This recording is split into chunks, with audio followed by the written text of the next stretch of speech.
வணக்கம் மக்களே. நம்ம கார்த்திக் கதையில மே 26 என்ன நடக்க போகுது அப்படிங்கறத பத்தி தாங்க இந்த வீடியோல இப்ப நம்ம பார்க்க போறோம். வீடியோவுக்கு மறக்காம லைக் பண்ணிக்கோங்க. நீங்க லைக் பண்றதுதான் எங்களுக்கு அடுத்தடுத்து வீடியோ போடுறதுக்கு ரொம்பவே இன்ட்ரெஸ்டிங்கா இருக்கும். ஸோ மறக்காம லைக் பண்ணிட்டு இந்த வீடியோவை தொடர்ந்து பாருங்க. என்ன நடக்குது அப்படின்னு பாத்துக்கிட்டீங்கன்னா, பூசாரி வந்துட்டு காலையிலேயே அம்மன் கோவில திறக்கிறாரு. திறந்து பார்த்தா உள்ளார இருக்கிற அம்மன் கழுத்துல தாலி இருக்கிறத காணோம். அத பார்த்ததும் அவருக்கு ரொம்பவே அதிர்ச்சி ஆகுது. என்ன இது, அம்மன் கழுத்துல இருக்கிற தாலிய காணோம், என்ன அநியாயம் இது, ஊர் மக்களே எல்லாரும் வாங்க அப்படின்னு கூப்பிடுறாரு. அப்ப எல்லாரும் அந்த இடத்துக்கு வந்ததோட ஐயர்கிட்ட, ஐயரே என்னாச்சு, ஏன் இப்படி காலையிலேயே சத்தம் போடுறீங்க அப்படின்னு கேக்குறாங்க. ஐயர் சொல்றாரு, அங்க நடக்கிற அநியாயத்தை பாருங்க, அம்மன் கழுத்துல இருக்கிற தாலிய காணோம், அதை யாரும் எடுத்துட்டோம் அப்படின்னு. இதை கேட்டதும் ஊர் மக்கள் எல்லாருமே அம்மனோட கழுத்தை பார்க்க, அம்மனோட கழுத்துல இருக்கிற தாலிய காணோம் அப்படின்னதோட எல்லாருக்குமே ரொம்ப அதிர்ச்சி ஆகுது. ஐயோ என்ன அநியாயம் இது, அம்மன் கழுத்துல இருக்கிற தாலிய காணோம், அதை யாரு எடுத்தது அப்படின்னு எல்லாருமே ஷாக் ஆகி பாக்குறாங்க. அப்ப அவரு சொல்றாரு, இங்க பாருங்க, கண்டிப்பா யாரோ தெரிஞ்சவங்க தான் இப்படி பண்ணிருக்காங்க. இந்த விஷயத்த பத்தி சேதுபதி ஐயா கிட்ட உடனே திருடைய தெரியப்படுத்தணும், வாங்க போகலாம் அப்படின்னு எல்லாருமே சேதுபதியோட வீட்டுக்கு போறாங்க. அங்க வாசல்ல நின்னுகிட்டு, சேதுபதி ஐயா பெரிய அநியாயம் நடந்துருச்சு, வாங்க வெளியில அப்படின்னு. அப்ப நம்ம தாத்தா சொல்றாரு, வெளியில ஊர் மக்கள் கூப்பிடுற மாதிரி இருக்கு. அப்ப பாட்டி சொல்றாங்க, ஆமாங்க ஏதோ ஊர் மக்கள் தான் கூப்பிடுறாங்க, வாங்க போகலாம் அப்படின்னு. கூடவே நம்ம கார்த்தியும் வராரு. ஊர் மக்கள் தாத்தாவை பார்த்துட்டு, ஐயா பெரிய அநியாயம் நடந்து போச்சியா அப்படின்னு. அப்ப தாத்தா கேக்குறாரு, என்னையா ஆச்சு, என்ன பிரச்சனை அப்படின்னு. அவங்க சொல்றாங்க, ஐயா இது மாதிரி கோவில்ல அம்மனுக்கு வச்சிருந்த நகைய காணியா, அம்மனோட கழுத்துல இருந்த தாலிய காணும், யாரோ எடுத்துட்டாங்க அப்படின்னு. இதை கேட்டதும் தாத்தாவுக்கு ரொம்பவே அதிர்ச்சியா இருக்கு. என்ன சொல்றீங்க அப்படின்னு அவங்க சொல்றாங்க, வாங்கய்யா வந்த அந்த அநியாயத்தை நீங்களே நேரடியா உங்க கண்ணாலேயே பாருங்க அப்படின்னு. உடனே தாத்தாவும் சரி இதோ வரேன் அப்படின்னு சொல்லிட்டு தாத்தா இங்க இருந்து கிளம்புறாரு. போய் பார்த்தா அம்மனோட கழுத்துல இருக்கிற தாலிய காணோம். அத பார்த்ததும் நம்ம தாத்தாவுக்கு பேரதிர்ச்சியா இருக்கு. அப்ப ஹீரோ சொல்றாரு, என்ன தாத்தா இது இவ்வளவு பெரிய அநியாயம் ஆகிடுச்சு. தாத்தா சொல்றாரு, ஆமாயா பேராண்டி, எவனோ ஒருத்தன் இப்படி ஒரு காரியத்தை பண்ணிருக்கான், கோவில் கும்பாபிஷேகம் நடக்க கூடாது அப்படிங்கறதுக்காக. அப்ப சிவனாண்டி அந்த இடத்துக்கு வந்துட்டு, என்ன இப்படியே சொல்லி தப்பிக்கலாம் அப்படின்னு பாக்குறீங்களா, கோவில் கும்பாபிஷேகம் நடக்கணும் அப்படின்னு ஊர் மக்கள் நாங்க எல்லாருமே எவ்வளவு ஆர்வத்தோட காத்துக்கிட்டு இருக்கோம். கடைசியில ஊர் மக்கள்ல யாரோ ஒருத்தன் தான் இந்த தாலியை எடுத்துட்டான் அப்படின்னு அநியாயமா பழி போடுறீங்க. இங்க பாருங்க, இது எல்லாம் நடக்கிறது என்ன தெரியுமா காரணம், அம்மனோட கோவம். அம்மனோட கோவத்தினாலதான் இவ்வளவு பெரிய விஷயம் நடந்துகிட்டு இருக்கு, அது யாருமே உங்களுக்கு தெரியலையா அப்படின்னு. அப்ப ஐயர் சொல்றாரு, ஆமா ஐயா, சேதுபதி ஐயா, எனக்கு என்னமோ அம்மன் ரொம்ப கோவப்பட்டுட்டான்னு தோணுது, அதான் இப்படி எல்லாம் நடந்துகிட்டு இருக்கு. அப்ப ஹீரோ சொல்றாரு, இங்க பாருங்க, இன்னும் கொஞ்ச நேரத்துல அந்த தாலியை நான் கொண்டுட்டு வரேன். அதுக்கு பூசாரி சொல்றாரு, ஐயா இது இன்னும் 1 மணி நேரம் தான் இருக்கு, அதுக்குள்ளேயே இந்த பூஜையை முடிக்கணும், இல்லைன்னா இந்த கும்பாபிஷேகம் இந்த வருஷமும் நடக்காதியா. அப்ப ஹீரோ சொல்றாரு, இங்க பாருங்க, இன்னும் 1 மணி நேரத்துல அந்த தாலிய பத்திரமா உங்க கையில கொண்டாந்து கொடுக்க வேண்டியது என்னோட பொறுப்பு, அது வரைக்கும் கொஞ்சம் பொறுமையா இருங்க அப்படின்னு. அப்ப சேதுபதி சொல்றாரு, இங்க பாருங்க, அதான் என் பேரன் வாக்கு கொடுத்துட்டான்னு, என் பேரன் ஒரு தடவை வாக்கு கொடுத்துட்டான் அப்படின்னா அதை நிறைவேற்றாம இருக்க மாட்டான். என் பேரன் இன்னும் கொஞ்ச நேரத்துல கும்பாபிஷேக நடக்கிறதுக்காக நடக்க போற அம்மன் பூஜைய நல்லபடியா நடத்துவான், தாலியை கொண்டாந்து கொடுத்து. நீங்க எல்லாரும் என் பேரன் மேல நம்பிக்கை வச்சா பட்டு போதும். உடனே சிவனாண்டி சொல்றாரு, இங்க பாருங்க, இதெல்லாம் நடக்கிற மாதிரி தெரியல, இது எல்லாமே அம்மனோட கோவத்தினாலதான் இப்படி நடந்துகிட்டு இருக்கு. ஒண்ணு உங்களுக்கு கும்பாபிஷேகத்தை நடத்த முடிஞ்சா நீங்க நடத்தணும், அதை விட்டுட்டு உங்க சொந்த குடும்ப பிரச்சனைக்காக இந்த கும்பாபிஷேகத்தை தள்ளி போட்டு அடுத்தடுத்து ஊர் மக்களிடையே நிறைய பிரச்சனைகள் வந்துகிட்டு இருக்கு. இந்த ஊருக்கு தான் நிறைய பிரச்சனைகளும் வந்துகிட்டு இருக்கு. இங்க பாருங்க, ஒருவேளை நீங்க மட்டும் அந்த தாலிய 1 மணி நேரத்துல கொண்டாந்து கொடுத்து கோவில் பூஜையை நடத்தல அப்படின்னா உங்களால இந்த கும்பாபிஷேகத்தை நடத்த முடியாது அப்படின்னு ஒதுங்கிக்கிடுங்க, நாங்க இந்த கும்பாபிஷேகத்தை நடத்துறோம்.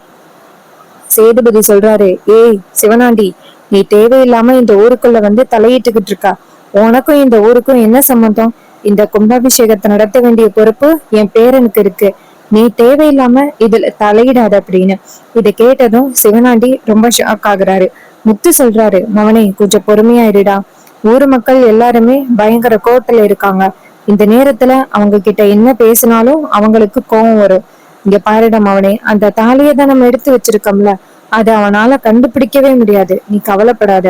அப்படியே அவன் அந்த தாலியை கண்டுபிடிச்சாலும் அவன் தான் அந்த தாலியை எடுத்தான் அப்படின்னு அவன் மேல நம்ம திருப்பி விட்டுருவோம்.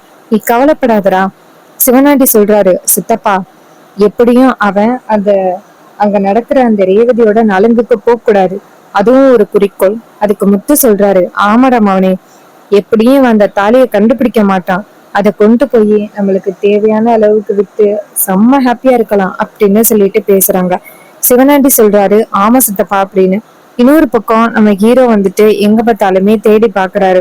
யாராவது கோவில் பக்கமா வந்தாங்களா அப்படின்னு விசாரிக்கிறாரு. அப்போ ஒருத்தர் சொல்றாரு, தம்பி நேத்து நைட்டு ஒருத்தரை நான் கோவில் பக்கமா பார்த்தேன் தம்பி. அவனோட வீடு இந்த 2 தெருவுல இருந்து 3வது தெரு தம்பி. அப்ப ஹீரோ சொல்றாரு, சரி அவரு இதுக்கு முன்னாடி வேற ஏதாவது திருட்டு வேலை பார்த்திருக்காரா? அதுக்கு அவரு சொல்றாரு, ஆமா தம்பி, ஒரு வருஷத்துக்கு முன்னாடி இதே மாதிரிதான் கோவில் நகையை திருடிட்டான் அப்படின்னு அவனை அதிகாரிங்க கிட்ட பிடிச்சு கொடுத்தோம். ஒருவேளை அவன் தான் இந்த மாதிரி பண்ணிருப்பானோ. அப்ப ஹீரோ சொல்றாரு, இங்க பாருங்க, எனக்கு தகவல் கொடுத்த வரைக்கும் ரொம்ப நன்றிங்க, நான் போய் பாக்குறேன் அப்படின்னு நேரா அந்த 3வது தெருக்கு போயிட்டு அங்க உள்ள ஆளை பாக்குறாங்க. அவரு ஹீரோவை பார்த்ததும் தப்பிச்சோட பாக்க ஹீரோ டக்குன்னு அந்த ஆளை பிடிச்சு, இங்க பாரு, உன் மேல தப்பில்லை அப்படின்னா நீ தப்பிச்சு போக வேண்டிய ஆளே கிடையாது. ஆனா என்ன பார்த்ததும் நீ தப்பிச்சு போற அப்படின்னா கண்டிப்பா உனக்கு பின்னாடி ஏதோ ஒரு பெரிய உண்மையை வச்சிருக்க அப்படின்னு நல்லாவே தெரியுது. இங்க பாரு, சொல்லு, எதுக்காக என்னை பார்த்து இப்படி பயந்து ஓடுற, சொல்லுடா அப்படின்னு. அப்ப அவர் சொல்றாரு, சார் சார் என்னை விட்டுருங்க சார். அந்த சிவனாண்டியும் முத்தமும் சொன்னதுனாலதான் சார் இப்படி பண்ணேன். இல்லைன்னா நான் அப்படி பண்ற ஆளே கிடையாது சார். அப்ப ஹீரோ சொல்றாரு, உனக்கு எவ்வளவு தைரியம் இருந்தா இவ்வளவு பெரிய தப்பு பண்ணிட்டு எதுவுமே பண்ணாத மாதிரியே நீ நடிப்ப? உன்னை சும்மா விட மாட்டேன் பாரு. அத்தனை பேருக்கு முன்னாடி வந்துட்டு எல்லா உண்மையும் சொல்லணும். ஃபர்ஸ்ட் அந்த தாலியை எங்க வச்சிருக்கேன்னு சொல்லு. அதுக்கு அவர் சொல்றாரு, சார் கோவில் பக்கத்துல ஒரு மரம் இருக்குல்ல, அந்த மரத்துக்கு கீழே தான் சார் அந்த தாலியை மறைச்சு வச்சோம். அந்த தாலியை கையில எடுத்துட்டு போனா நாளை பின்ன ஏதாவது பிரச்சனை ஆகும் அப்படின்னு அம்மன் கோவிலுக்கு பக்கத்துல இருக்கிற அந்த மரத்துக்கு கீழே அதை புதைச்சு வச்சுட்டோம்.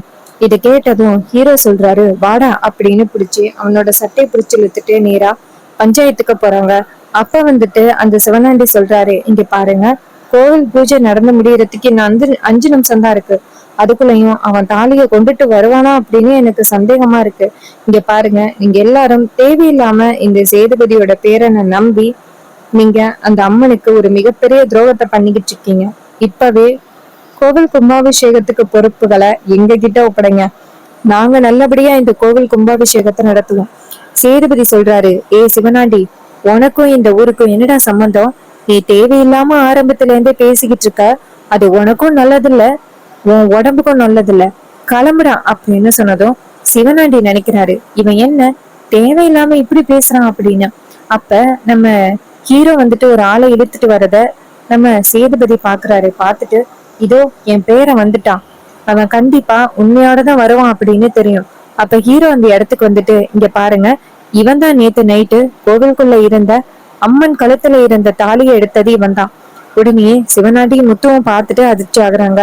அப்போ அவன் சொல்றான், ஐயா, நான் மரத்துக்கு கீழே தான் அந்த தாலியை ஒளிச்சு வச்சிருந்தேன், இத போய் எடுத்துட்டு வரேன் அப்படின்னு அவர் போய் எடுத்துட்டு வந்துட்டு அந்த ஐயர்கிட்ட கொடுக்குறாங்க. அவரு அந்த தாலியை பார்த்துட்டு, இதாயா அம்மனோட தாலி அப்படின்னு. அப்ப சேதுபதி சொல்றாரு, ஐயா நீங்க பூஜையை நடத்துங்க, அதுக்கப்புறம் நடக்க வேண்டியதை பார்க்கலாம். உடனே அவரும் சரி அப்படின்னு சொல்லிட்டு பூஜையை நடத்துறாரு. அதே நேரத்துல பூஜை நடந்துகிட்டு இருக்கும் முடிஞ்சதோட முத்துவ சிவனாண்டி அந்த இடத்துல இருந்து தப்பிச்சு போக ட்ரை பண்றாங்க. அப்ப சேதுபதி சொல்றாரு, இந்த இடத்துல இருந்து யாரும் ஒரு அடி கூட நவரவே கூடாது. கண்டிப்பா இவங்கிட்ட யாரோ சொல்லிதான் இப்படி ஒரு காரியத்தை பண்ணிருக்காங்க. யாராவது இந்த இடத்த விட்டு நவந்தீங்க அவ்வளவுதான் அப்படின்னு. இதை கேட்டதும் சிவனாண்டியும் முத்துவும் ஷாக் ஆகுறாங்க. முத்து சொல்றாரு, என்னடா மௌனி, இந்த வாட்டியும் வசமா சிக்கிட்டோமா? நம்ம மருமகளுக்கு உதவி பண்றோம் அப்படின்னு சொல்லிட்டு இப்படியே மாட்டிக்கிறதே பொழப்பா போச்சு. சிவனாண்டி சொல்றாரு, சித்தப்பா நீ அமைதியாயிரு, அப்படியெல்லாம் இவனால நம்மள எதுவும் பண்ண முடியாது சித்தப்பா, நீ அமைதியாயிரு அப்படின்னு. உடனே முத்துவும், சரிடா மவனே, உன் மேல நம்பிக்கையில தான் இருக்கேன் அப்படின்னு. அப்போ அந்த இடத்துக்கு வந்துட்டு நம்ம ஹீரோ இருக்காருல்ல, அவரு வராரு. வந்துட்டு தாத்தா கிட்ட, இங்க பாருங்க தாத்தா, அந்த நகையை எடுத்ததுல இந்த ஊர்ல உள்ளவங்களுக்கு ஒரு மிகப்பெரிய சம்மந்தம் இருக்கு அப்படின்னு சேதுபதி சொல்றாரு. சொல்லுடா மவனே, சொல்லுடா யாரு அது அப்படின்ட்டு. அப்ப ஹீரோ நேரா அந்த ஆளை பார்த்து, இங்க பாரு, நீ உண்மையை சொல்லிட்ட அப்படின்னா உனக்கு அதிகபட்ச தண்டனையே கிடைக்காது, குறைஞ்சபட்ச தண்டனை தான் கிடக்கும், நீ தப்பிச்சு போயிடலாம். அதை விட்டுட்டு நீ ஏதாவது பொய் சொல்லிக்கிட்டு இருந்த அப்படின்னா அது உனக்கும் நல்லதில்ல, உன் குடும்பத்துக்கும் நல்லதில்ல. உடனே அவரு சொல்றாரு, ஐயா, அந்த முத்துவும் சிவனாண்டியும் எடுக்க சொன்னதுனாலதான் ஏன் நான் எடுத்தேன். அந்த தாலி எடுத்துட்டா கோவில் கும்பாபிஷேகம் தடைபடும் அப்படின்னு சொன்னாங்க, அதனாலதான் நான் எடுத்தேன். இந்த சிவனாண்டியும் முத்துதான் ஐயா காரணம், இதுக்கு நான் எந்த விதத்திலயும் பொறுப்பாகல ஐயா. உடனே நம்ம தாத்தா சொல்றாரு, இவனுங்க கொஞ்சம் கூட திருந்தவே மாட்டானுங்க போல, இதே மாதிரி ஏதாவது ஒரு வகையில இந்த ஊருக்கு பிரச்சனை கொடுத்துக்கிட்டே இருக்கானுங்க, இதுக்கப்புறமும் இவனுங்களை இப்படி விட்டு வேடிக்கை பார்த்துக்கிட்டு இருக்கிறது நல்லதில்ல அப்படின்னு நேரா சிவனாண்டியை முத்துவையும் பார்த்து, டேய், நீங்க 2 பேருமே திறந்தவே மாட்டீங்கல்ல, உங்க 2 பேருக்கும் சரியான தண்டனையை கொடுக்குறேன் அப்படின்னு சொல்லிட்டு பேசுறாங்க. அப்ப ஊர் தலைவர்கள் சொல்றாங்க, ஐயா, நீங்க சொல்றது சரிதான், இவனால இன்னும் நாம எல்லாருமே எவ்வளவு பிரச்சனையை அனுபவிக்க வேண்டியது இருக்கும், பேசாப்ல இவனுங்க 2 பேரையுமே ஊரை விட்டு ஒதுக்கி வச்சுட்டா சரியா இருக்கும் அப்படின்னு. உடனே ஹீரோ சொல்றாரு, ஆமா, இவங்க 2 பேருமே ஊரை விட்டு ஒதுக்கி வச்சாதான் சரியா இருக்கும் அப்படின்னு நேரா அவங்க 2 பேரையும் பார்த்து, இதுக்கப்புறம் இந்த ஊரு பக்கம் நீங்க வந்தீங்க அப்படின்னா அவ்வளவுதான் அப்படின்னு சொல்லிட்டு பேசுறாங்க. அப்ப முத்துவும் சிவனாண்டியும் ஷாக் ஆகுறாங்க. அப்ப முத்து சொல்றாரு, என்னடா மவனே, எப்படியாவது வந்துட்டு இந்த இடத்துல இருந்து தப்பிச்சு போயிடலாம் அப்படின்னு பார்த்தோம், ஆனா தப்பிக்க முடியாது போலயே. அதுக்கு அவரு சொல்றாரு, இங்க பாருங்க சித்தப்பா, நீங்க கவலைப்படாதீங்க, ஏதோ ஊரை விட்டு ஒதுக்குனதோட விட்டு வச்சானே, நம்ம வேற எதுவும் பிரச்சனையில சிக்காம. அதுக்கு அவரு சொல்றாரு, ஆமாடா மவனே அப்படின்னு சொல்லிட்டு பேசுறாங்க. இன்னொரு பக்கம் நம்ம ஹீரோ என்ன பண்றாருன்னா, நேரா அவங்க தாத்தாவை பார்த்துட்டு, தாத்தா, நீங்க கவலைப்படாதீங்க தாத்தா, இனிமே எல்லாமே நல்லதாவே நடக்கும் தாத்தா அப்படின்னு சொல்றாங்க.